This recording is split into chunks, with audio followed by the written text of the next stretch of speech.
Samurai tattoo? Kamusta kaibigan?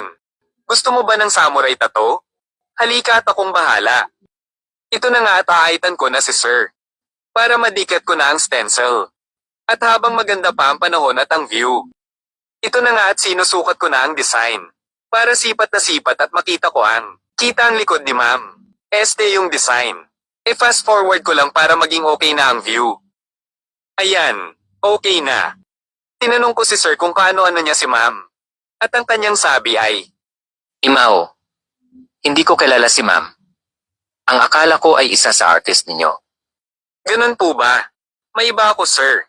Bakit po Samurai Warrior ang gusto ninyong tattoo?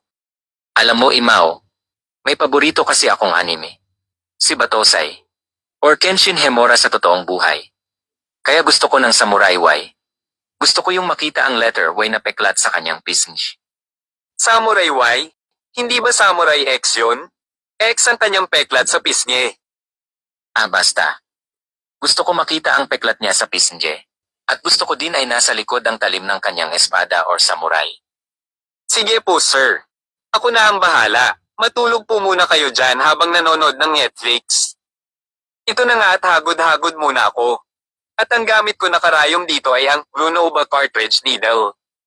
Mabibili to sa MLC Tattoo Supply.